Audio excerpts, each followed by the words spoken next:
बच्चों कैसे आप सब लोग। आशा करता हूँ अच्छे होंगे और आप लोगों की पढ़ाई भी अच्छी चल रही होगी। देखिए हम लोग अपने चैनल पे वीडियो शुरू कर चुके हैं। अब उनमें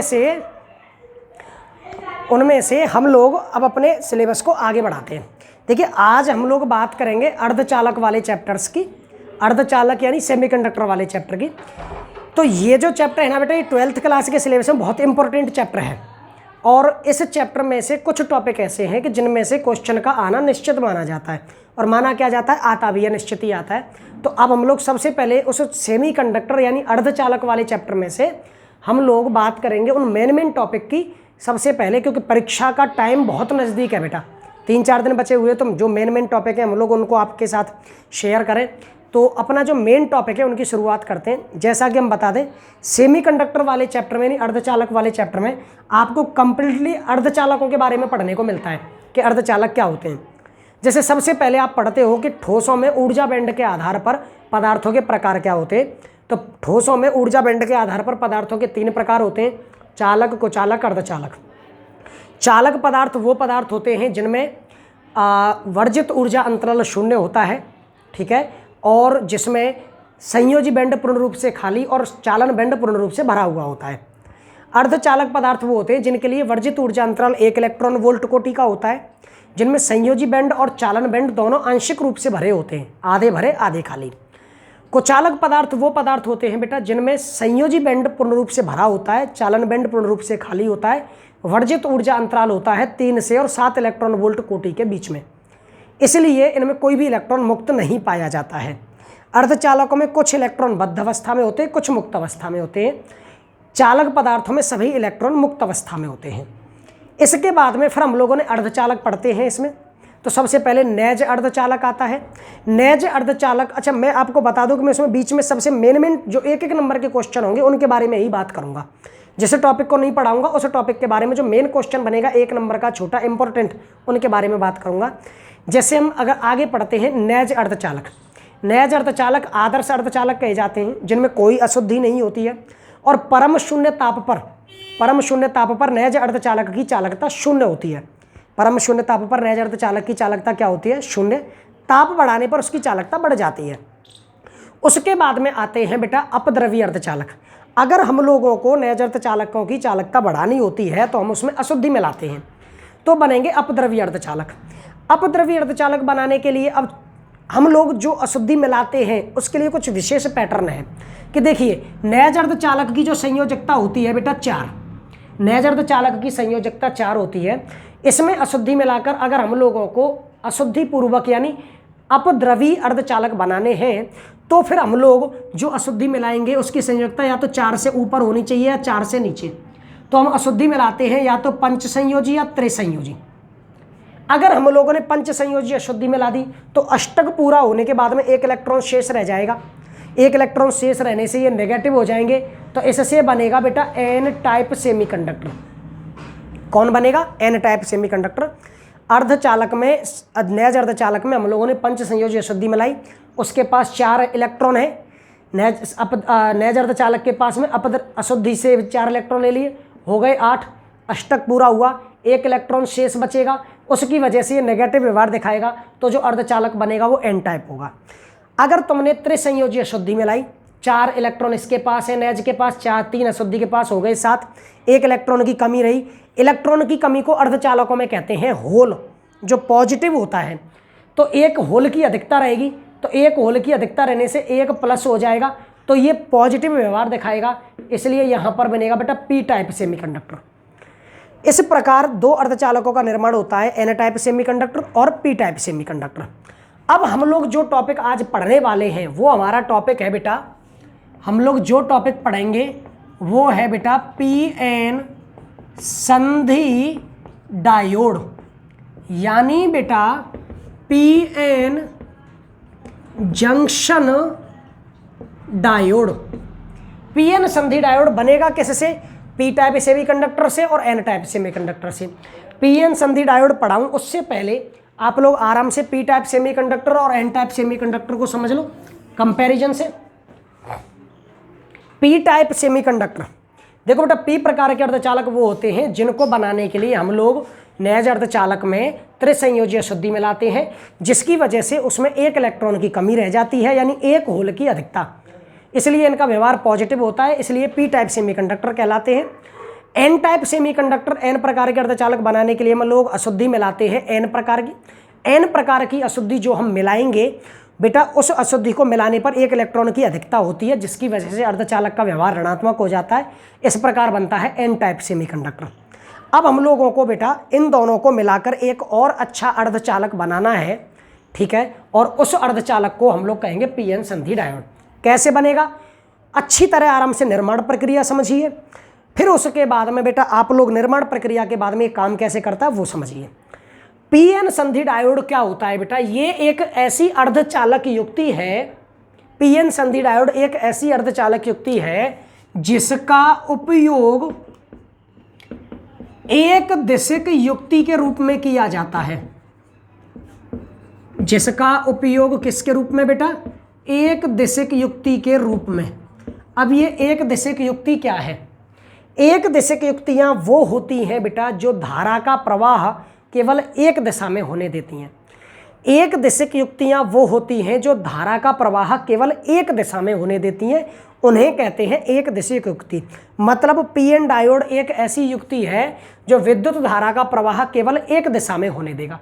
अब ये कैसे होने देगा, इस बात को हम लोग अभी समझते हैं। तो पीएन संधि डायोड एक ऐसी अर्धचालक युक्ति है जिसका उपयोग एक दिशिक युक्ति के रूप में किया जाता है। मतलब बेटा यह धारा का प्रवाह एक ही दिशा में होने देगा। अब पी प्रकार के अर्धचालक कैसे बनेंगे उसके बारे में ध्यान से सुनो बेटा। हम लोग पी प्रकार के अर्धचालक बनाने के लिए एक धातु का खोखला बॉक्स लेते हैं। पी प्रकार के अर्धचालक बनाने के लिए एक धातु का खोखला बॉक्स लेते हैं बेटा। देखते हैं बिल्कुल क्लियर आ रहा है कि नहीं आ रहा है समझने के लिए, ठीक है। पी प्रकार के अर्धचालक बनाने के लिए हम लोगों ने एक धातु का खोखला बॉक्स ले लिया और इसमें एक इसके लेफ्ट साइड वाले हिस्से में पी प्रकार का अर्धचालक भर दिया और दूसरे वाले हिस्से में एन प्रकार का अर्धचालक भर दिया, ठीक है। आपको पता है ना P4 पॉजिटिव, पॉजिटिव का मतलब है इसके पास होल ज़्यादा है, इलेक्ट्रॉन है कम। होल पॉजिटिव होता है, इलेक्ट्रॉन नेगेटिव होता है। तो P4 पॉजिटिव मतलब पॉजिटिव ज़्यादा होगा, यानी होल ज़्यादा होंगे। अच्छा, एन प्रकार का अर्धचालक होता है N4 नेगेटिव, यानी इसके पास इलेक्ट्रॉन ज़्यादा होते हैं। इसके पास इलेक्ट्रॉन तब ज़्यादा होंगे जब पंच संयोजी अशुद्धि मिलेगी ज़्यादा इलेक्ट्रॉन वाली। इसके पास होल इसलिए ज़्यादा होंगे जब कम इलेक्ट्रॉन वाली अशुद्धि त्रिसंयोजी मिलेगी। All right. उसके बाद में हम लोगों ने क्या किया बेटा, पीएन संधि डायोड बनाने के लिए एक धातु के खोखले बॉक्स में एक तरफ पी प्रकार के अर्धचालक और एक तरफ एन प्रकार के अर्धचालक भर दिए। अच्छा, आपको पता पी प्रकार के अर्धचालक में होल ज़्यादा है। पी प्रकार के अर्धचालक में कौन ज़्यादा है? होल। मैं आपको पहले ही बता दूं, मैं सर्किल से दिखाऊंगा बेटा होल को, ठीक है, और डॉट से दिखाऊंगा बेटा इलेक्ट्रॉन को। सर्किल से होल को दिखाएंगे, डॉट से इलेक्ट्रॉन को। अब आपको पता है कि बेटा पी प्रकार का अर्धचालक है, होल ज़्यादा है, लेकिन होंगे तो इसमें इलेक्ट्रॉन भी। ऐसा तो हो नहीं सकता कि इलेक्ट्रॉन ना हो इसमें।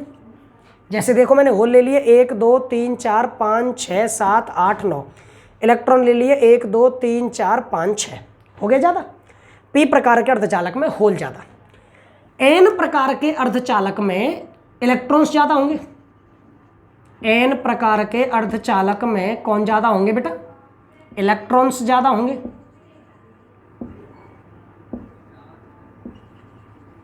और होल कैसे होंगे बेटा? कम।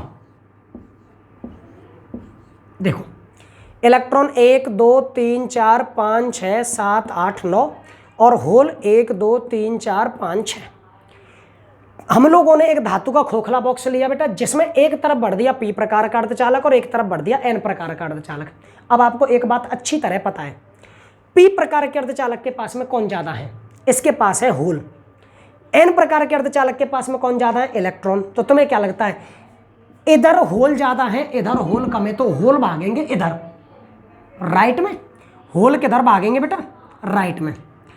इधर इलेक्ट्रॉन ज़्यादा है इधर इलेक्ट्रॉन कम है, तो इलेक्ट्रॉन भागेंगे इधर। कहाँ पर? यानी बेटा लेफ्ट में।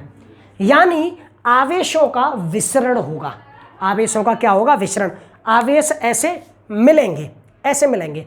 आवेशों का क्या होगा बेटा, विसरण होगा। अर्थात जब एक धातु के खोखले बॉक्स में P प्रकार के और N प्रकार के अर्धचालक भर दिए जाते हैं तो आवेशों का विसरण होने लगता है। P प्रकार के अर्धचालक से होल N प्रकार की ओर जाते हैं।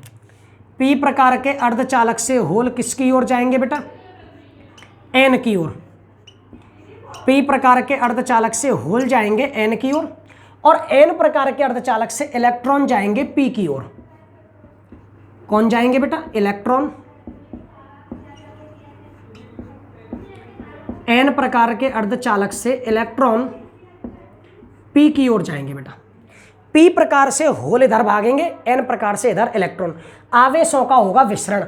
विसरण में आवेश गति तो कर रहा है और जब भी आवेश गति करता है तो क्या प्रवाहित होती है बेटा, धारा। जब भी आवेश गति करता है तो क्या प्रवाहित होती है, धारा। अर्थात आवेशों के विसरण करने से यहाँ पर एक धारा प्रवाहित होगी बेटा, जिसको कहेंगे विसरण धारा। क्या बोलेंगे, विसरण धारा। और ये किसकी वजह से विसरण धारा प्रवाहित होती है बेटा, आवेशों के विसरण के कारण। किसके कारण बेटा, आवेशों के विसरण के कारण। अब तुम सोचो, इधर से होल पहुंच गए इधर, इधर से इलेक्ट्रॉन आ गए इधर। थोड़ा ध्यान से, P प्रकार के अर्धचालक से होल पहुंच गए N वाले भाग में, N वाले भाग से इलेक्ट्रॉन आ गए P वाले भाग में। अब P वाले भाग में कौन बढ़ गए, इलेक्ट्रॉन, क्योंकि इधर से इलेक्ट्रॉन इधर आ गए। तो यहां दोनों अर्धचालकों के मिलने वाले स्थान पर यानी बीच में इधर इकट्ठे होंगे बेटा इलेक्ट्रॉन, एक बाउंड्री बनाएंगे। क्या बनाएंगे, बाउंड्री। इधर इकट्ठे होंगे इलेक्ट्रॉन। अब चूंकि होल पहुंच गए इधर, होल कहां पहुंच गए, इधर पहुंच गए। अब होल पहुंच गए इधर तो इधर हो गए ज्यादा होल। अब तो होल बनाएंगे बाउंड्री इधर। भाई इस वाले हिस्से में N में होल ज्यादा बढ़ गए तो इधर बाउंड्री बनाएंगे होल। ठीक है, अब इस बात को थोड़ा सा होल्ड करेंगे हम लोग, इस बाउंड्री वाली बात को तो थोड़ा सा होल्ड करके रखो इसको। अब तुम्हें पता है कि जब आवेशों का विसरण हुआ तो कौन सी धारा प्रवाहित हुई, विसरण धारा। लेकिन जब आवेश गति करता है तो विद्युत क्षेत्र के साथ साथ चुंबकीय क्षेत्र भी उत्पन्न होता है, लेकिन विद्युत क्षेत्र तो उत्पन्न हो ही रहा है। और विद्युत क्षेत्र में जब कोई आवेश गति करेगा, जब इन आवेशों ने गति की तो यहां पर उत्पन्न हुआ विद्युत क्षेत्र। वो विद्युत क्षेत्र इन्हीं आवेशों पर एक विद्युत बल लगाएगा कि नहीं लगाएगा, विद्युत बल लगाएगा। F बराबर QE, बोलो लगाएगा कि नहीं लगाएगा। वो विद्युत क्षेत्र आवेशों पर बल लगाएगा, विद्युत बल। और उस विद्युत बल की वजह से आवेशों की गति में वृद्धि होगी कि नहीं होगी, आवेशों की गति में वृद्धि होगी। तो वृद्धि का मतलब है कि एक अल्पमान की धारा और उत्पन्न हो गई, यानी धारा का मान बढ़ गया। आवेशों की गति बढ़ी तो अल्पमान की धारा और उत्पन्न हो गई। उसको कहते हैं बेटा चालन धारा। क्या कहते हैं, चालन धारा, कंडक्टिंग करंट। चालन धारा किस वजह से उत्पन्न हुई, चालन धारा उत्पन्न हुई बेटा विद्युत क्षेत्र के कारण। चालन धारा उत्पन्न हुई विद्युत क्षेत्र के कारण। क्लियर है बेटा।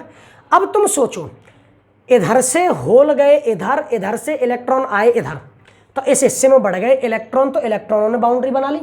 इधर बढ़ गए होल तो होल्स ने बाउंड्री बना ली।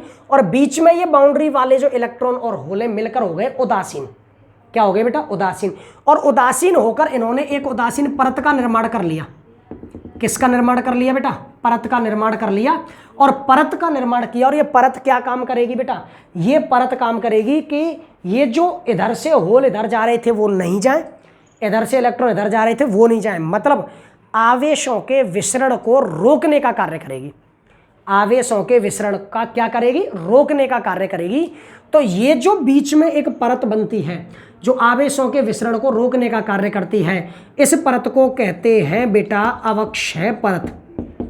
क्या बोलते हैं, अवक्षय परत, यानी डिप्लेशन लेयर। और इस अवक्षय परत की जो मोटाई बनती है, सामान्य तौर पर अर्धचालक में अवक्षय परत की मोटाई बेटा 10⁻⁷ मीटर बनती है। कितनी बनती है बेटा, 10⁻⁷ मीटर। याद रखना कि अवक्षय परत की मोटाई क्या है, 10⁻⁷ मीटर। तो एक अवक्षय परत बन जाती है जो आवेशों के विसरण का क्या करती है, विरोध।